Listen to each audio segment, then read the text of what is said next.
నిజం చెప్పాలంటే రగన్న ప్రస్తుతం గ్రామాల్లో కాంగ్రెస్ ప్రభుత్వం కంటే 100% బీఆర్ఎస్ మేలు అని ఉన్నది. అందుకే సర్పంచ్ ఎన్నికల్లో 50% బీఆర్ఎస్ గెలుచుకుంది. స్వయానా ముఖ్యమంత్రి నియోజకవర్గంలో 40% బీఆర్ఎస్ గెలిచింది. ఇప్పుడు ఈయన 40 గెలిచిండు, ఆయన 50 గెలిచిండు. ఈ లెక్కలన్నీ ఎక్కడి? కాంగ్రెస్కి అనుకున్నంత స్థాయిలో రిజల్ట్ రాలేదన్నది వాస్తవమే. బీఆర్ఎస్ తన ఉరికిని చాటుకున్నదన్నది కూడా వాస్తవమే. బీజేపీ కూడా అప్పటి వరకు 5ో 10ో ఉన్నాయి, 70కో 80కో ఆయా నియోజకవర్గాల్లో గెలుచుకున్నది కూడా వాస్తవమే. అర్థమైందా? ఇక్కడ ఫలానా పార్టీ చాలా అద్భుతము, ఇక ఆ పార్టీ లేదు అని అనుకోవడానికి ఏం లేదు. ఇక్కడ మీరు ఏ లైన్ అయితే అనుకుంటున్నారో కాంగ్రెస్ కంటే బీఆర్ఎస్ బెటర్ అని, బీఆర్ఎస్ కంటే కాంగ్రెస్ బెటరు, కాంగ్రెస్ కంటే బీఆర్ఎస్ బెటరు, ఈ రెండింటికంటే బీజేపీ బెటరు, ఈ ఈ ఈ ట్రయాంగిల్ ఫైట్లోనే కనుక మన ఆలోచన ఉంటే మన పని అవుటే. తెలంగాణ మళ్ళీ ఇంకోసారి మోసపోవడానికి సిద్ధంగా ఉండాల్సిన అవసరం ఉన్నది.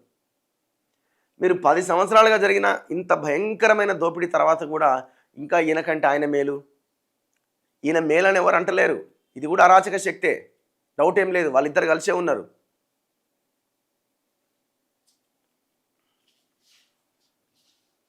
చలో నెక్స్ట్. అన్న కాంగ్రెస్ అధికారంలోకి వచ్చి ఏం చేయట్లేదు, దాని గురించి కూడా మాట్లాడండి. నిరుద్యోగులకు అధికారంలోకి వచ్చి ఎన్ని ఉద్యోగాలు ఇచ్చింది? నిరుద్యోగులు నిండా ముంచింది కాంగ్రెస్. ఎవరు కాదంటున్నారు? మాట్లాడుతున్నది కూడా మేమే కదా. మేమే చెప్తున్నాం 2 లక్షల ఉద్యోగాలు అన్నారు. ఆ 2 లక్షల సంగతి ఏంది అని అడుగుతున్నాం.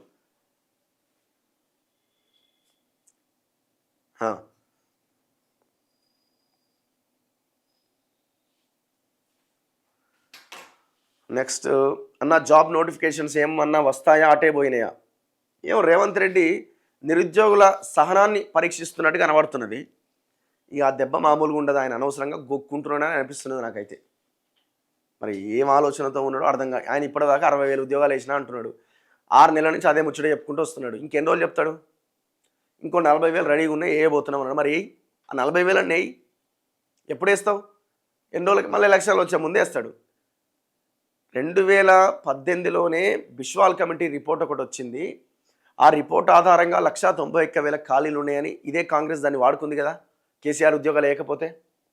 మరి ఆ బిశ్వాల్ కమిటీ ఇచ్చిన రిపోర్ట్ ఆధారంగానే ఇప్పటికి 6-7 ఏళ్ళు అవుతున్నది. 191,000కి ఇంకా చాలా ఖాళీలు ఏర్పడి ఉంటాయి. కనీసం 191,000 కూడా ఇంతవరకు ఫుల్ఫిల్ చేయలే కదా. మరి దానికేం సమాధానం? 2 లక్షలు పక్కన పెట్టండి, ఆ 1,91,000 ఉద్యోగ ఖాళీలే భర్తీ చేయలేకపోతున్నారు కదా మీరు. అన్న ప్లీజ్ కూకట్పల్లిలో వెల్త్ క్యాపిటల్ 350 కోట్ల స్కామ్ ఒక వీడియో చేయండి అన్న, ఎవరు పట్టించుకోవట్లేదు. తప్పకుండా. వాయిస్ క్లియరెన్స్ లేదట, నా గొంతే బాగాలేదు, ఆడియో బాగానే ఉంది కదా. BRS is the only option to Telangana. ఇక మన సవమనం కోరుకున్నట్టే అట్లా మాట్లాడితే.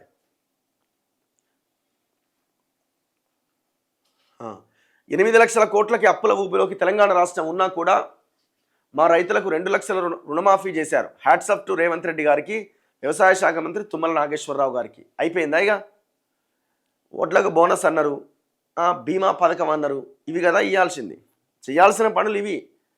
మద్దతు ధర, ఇందులో రైతులకు ఏం న్యాయం జరుగుతలేదు. మీరు అంటున్న 2 లక్షల రుణమాఫీ కూడా 2 లక్షల వరకు ఉన్న వాళ్ళదే కొంతమంది అయింది, ఇంకా కాని వాళ్ళు చాలామంది ఉన్నారు. ఇక 2 లక్షల పైన ఉన్న వాళ్ళనైతే గాలికి వదిలేసినారు. మరి దాని సంగతి ఏంది? ఈ ప్రభుత్వం ఆర్టీసీ రిటైర్మెంట్ కార్మికులకు రావాల్సిన బకాయిలు చెల్లించట్లేదు. ఈరోజు బస్సు భవన్ వద్ద ప్రదర్శన ఉందట.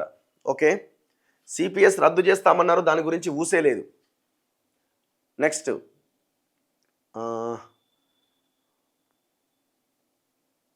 మా ఊర్లో 50% రుణమాఫీ కాలే. Konda Surekha Ponguleti OSD case compromise కాదా అన్న? డౌట్ ఏముంది బ్రదర్? గవర్నమెంట్ ఆమె మొత్తం ఇరికిచ్చి పడేసింది అలాని ఆ రోజు. తర్వాత ఏమైంది? అమ్మ ఇది ఎటు అవుతుందో అని చెప్పి సైలెంట్ అయిపోయినారు. లేకపోతే ఇవాళ ఆమె చాలా ఇబ్బందుల్లో ఉండేది. ఇప్పుడు ఆమె పెట్టినటువంటి అలా కూతురు పెట్టిన అలిగేషన్స్ అన్నింటికి రేవంత్ రెడ్డి ఈ గవర్నమెంట్ సమాధానం చెప్పాల్సి ఉండే. మరి ఏది?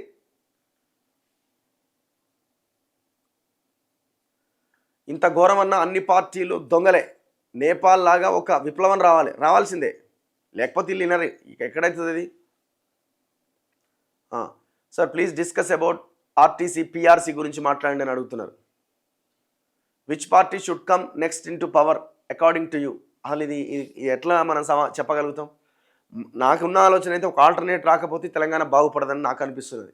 ఈ వేస్ట్ ఈ పార్టీలన్నీ అంతా ఒకటే, మొత్తం దోసక తింటున్నారు. అన్ని పార్టీలు కలిసి రాష్ట్రాన్ని మొత్తం దోసక తింటున్నాయి. చివరికి కమ్యూనిస్టులన్నా ఈ కబ్జాల పైన, పేదల కబ్జా భూముల పైన ఏమైనా మాట్లాడతారేమో అనుకుంటే వాళ్ళు కూడా మొన్న సిపిఐ సభ పెడితే వాళ్ళకి రేవంత్ రెడ్డిని పిలిచి ఆయనకు ఎర్ర కండువా కప్పి ఆయనతో మాట్లాడించేసినారు. ఎందుకంటే వాళ్ళు అలయన్స్ పార్టీలు, అప్పుడే తిడతారు, అప్పుడే దగ్గరికి వస్తారు. అంత ఎలక్షన్స్ కోసమే వ్యవహారం అంతా, ఆ 2-3 సీట్ల కోసం. ఏమనంటే ఆడ బీజేపీ ఉన్నది, దాన్ని కొట్టాలా ఫస్ట్, అలా కొట్టకపోతే ఇక్కడ నువ్వు ఫస్ట్ తెలంగాణ గురించి మాట్లాడవా, మిగతా తర్వాత మాట్లాడదాం. బీజేపీ వాళ్ళకి ఏంది, అమ్మ ఎవడెట్టిపోతే మనకేంది, కేంద్రంలో ఉన్న అధికారంలో ఉన్నామా లేదా, రాష్ట్రం ఎట్టిపోతే మనకేంది, ఈడ ఎవడోడు ఏమేం చేస్తున్నాడో వాడితోనే మన ములాఖత్ అయితే అయిపోయాయి, మనకు కావాల్సిన మన వాటా మనకు వస్తుంది. అట్లున్నారు లీడర్లంతా. సో ఆల్టర్నేట్ తప్పితే ఇంకొక అవకాశం లేదు తెలంగాణకి. ఆలోచించండి. కాంగ్రెస్ అయితే రావద్దట ఎవరు వచ్చినా.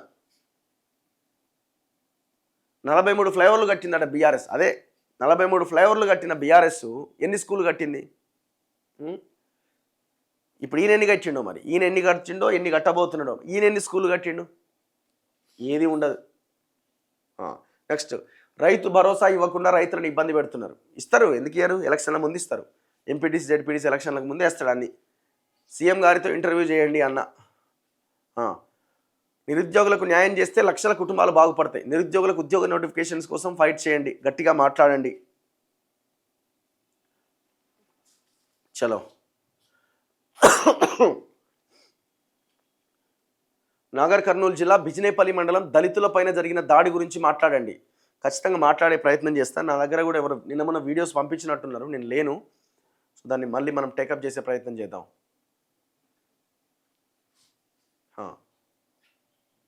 మల్లన్న పార్టీలో మీరు జాయిన్ అవ్వట్లేదు. నేను ఎందుకు జాయిన్ అవుతావు బ్రదర్? పొలిటికల్ పార్టీలో మనం ఎందుకు జాయిన్ అవుతాం? Independence water franchise fake site గురించి రిపోర్ట్ చేద్దామంటే సైబర్ క్రైమ్కు సంబంధించిన ఏ నెంబర్ పనిచేయదట. అసలు అది ఉత్తదే సైబర్ క్రైమ్ అన్నది. వీళ్ళు ఏదేదో నెంబర్లు ఇస్తారు, ఆ కంప్లైంట్ ఇస్తే మీరు వెళ్ళి అడ్వకేట్ని పెట్టుకోండి అని చెప్తారు వీళ్ళు.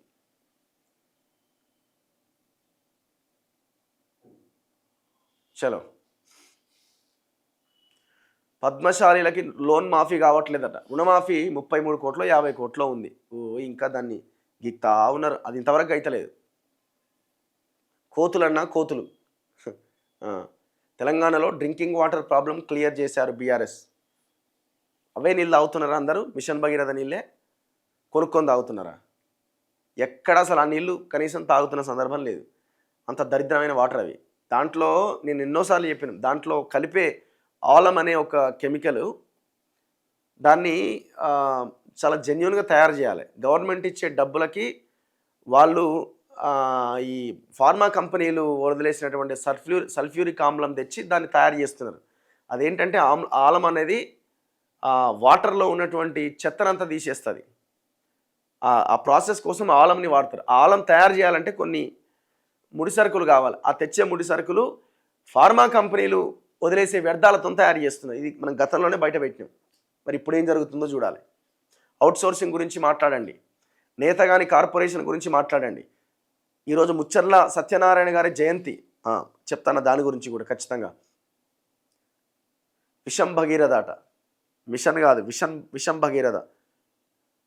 Please focus on Ameenpur loans issue. Still BRS ex municipal chairman and vice chairman ruling the municipal. మింగేశ్వర్ ఏముంది, మొత్తం ఆ నియోజకవర్గమే కథం పట్టించినారు.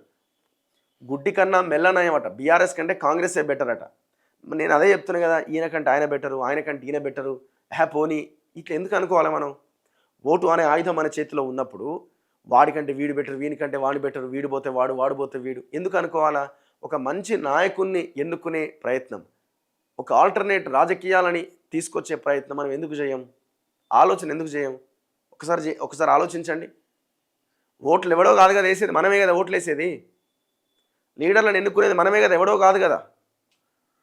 ఉన్నది ఉన్నట్టు మాట్లాడారన్నా పోలీస్ స్టేషన్ పోతేనే ఎఫ్ఐఆర్ కరువు.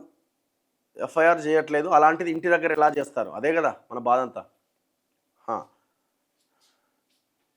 Very good morning brother. Jai TRP, Jai BC, Jai TG అట. కేటీఆర్ గారి ACB, ED, SIT all Revanth కంట్రోల్లో ఉన్నట్లు కనిపిస్తుందా అన్న? చాలా న్యూస్ మిస్ అయిందన్న. Okay, next.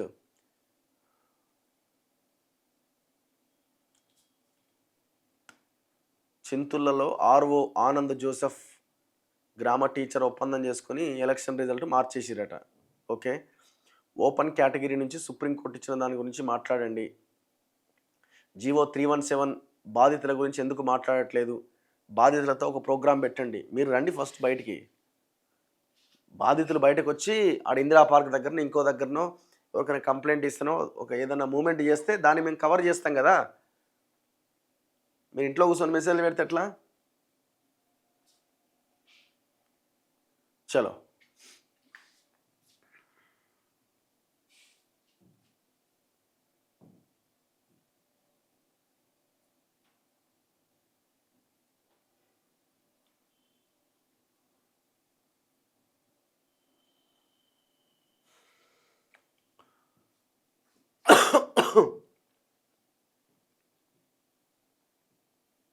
చలో చలో చలో చలో. జనాలు రాజకీయాలు తప్ప ఏం మాట్లాడరన్న. అమీర్పేట్ మెట్రో మ్యాటర్ ఏమైంది? అమీర్పేట్ మెట్రో మ్యాటర్ ఏది? అమీర్పేట్ మెట్రో దగ్గర పిల్లర్దా? అది వార్త బయట పెట్టినావు, గవర్నమెంట్ యాక్షన్ తీసుకోవాలా? ఏం చేస్తారు? చెప్పడం వరకు మన బాధ్యత. తర్వాత ఏం జరుగుతుందనేది మనం ఏం చేస్తాం? ఒకటికి 4 సార్లు మాట్లాడతాం అవసరమైతే. మనం పోయి పిల్లర్ జేసీబీ నెట్టి తీసేయం కదా. మంచి నాయకుడు అని ఓటేస్తే దరిద్రం అయ్యారట. ఈడ మంచోడు ఉన్నాడు ఈడ.